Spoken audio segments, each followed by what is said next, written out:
If there is going to be peace and legislation, there cannot be war and investigation. It just doesn't work that way.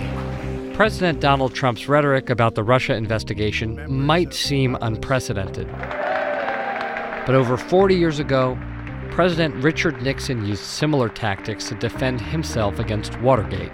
I believe the time has come to bring that investigation and the other investigations of this matter to an end.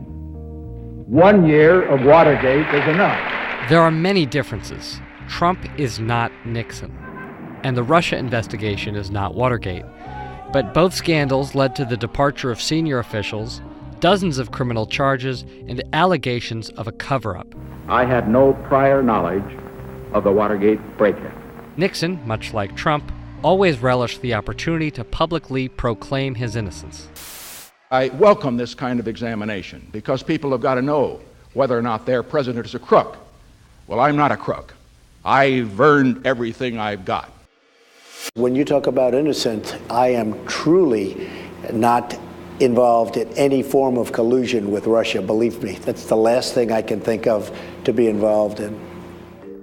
President Nixon touted his cooperation with investigators, as did President Trump. As far as the investigation, nobody has ever been more transparent than I have instructed our lawyers. Be totally transparent.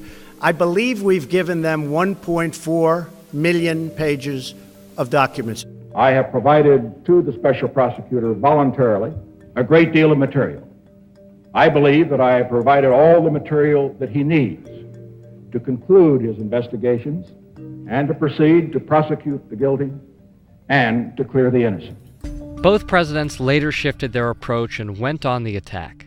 They argued that the probes distracted from the real issues, and they distanced themselves from key players wrapped up in the investigation. I first learned from news reports of the Watergate break-in. I was appalled at this senseless, illegal action. It doesn't implicate me in any way. There was no collusion, there was no obstruction, there was no nothing. But now we must move on from Watergate to the business of the people. And the business of the people is continuing with the initiatives we began the first administration. They ought to get to the end of it because I think the American public is sick of it. Both Nixon and Trump fired the people overseeing their respective investigations, Archibald Cox and James Comey, raising questions of obstruction of justice. In all of my years of public life, I have never obstructed justice. There was no obstruction. I mean, unless you call obstruction the fact that I fight back, I do fight back. I really fight back. I mean, if you call that obstruction, that's fine. But there's no obstruction. Let us not allow what a few overzealous people did in Watergate tar the reputation of the millions of dedicated Americans of both parties who fought hard but clean for the candidates of their choice in 1972. I wanted to be sure that Nixon often seethed about the leaks of private information. He felt the FBI could not be trusted and said it was filled with leakers trying to undermine him.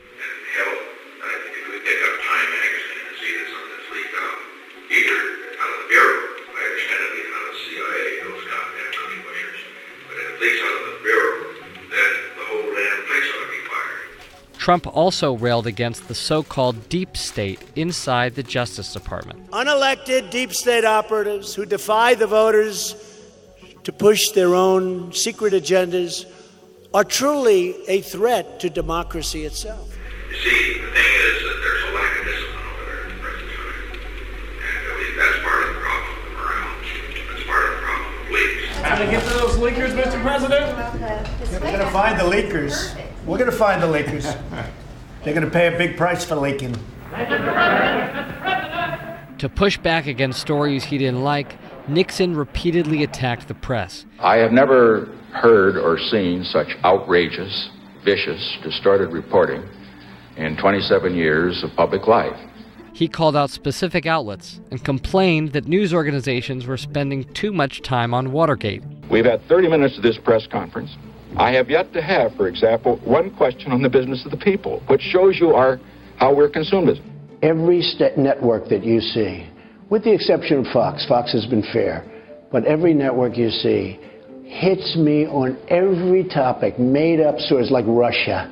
For over 4 months, Watergate has dominated the news media.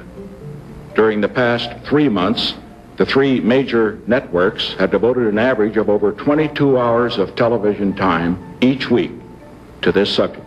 The fake news is, in fact, and I hate to say this, in fact, the enemy of the people. The press is the enemy. The press is the enemy. The press is the enemy. The establishment is the enemy. The professors are the enemy. The professors are the enemy. Write that in the blackboard 100 times and never forget it. In 1974, secret recordings made it clear that Nixon was complicit in the Watergate cover-up. I have never been a quitter. To leave office before my term is completed is abhorrent to every instinct in my body. But as president, I must put the interests of America first. Once those tapes were released, Republicans in Congress withdrew their support, and Nixon was forced to resign. I shall resign the presidency effective at noon tomorrow. Trump has maintained the backing of GOP lawmakers and Republican voters alike. My fellow Americans, Only time will tell how history remembers his handling of the Russia investigation. thank you and good night.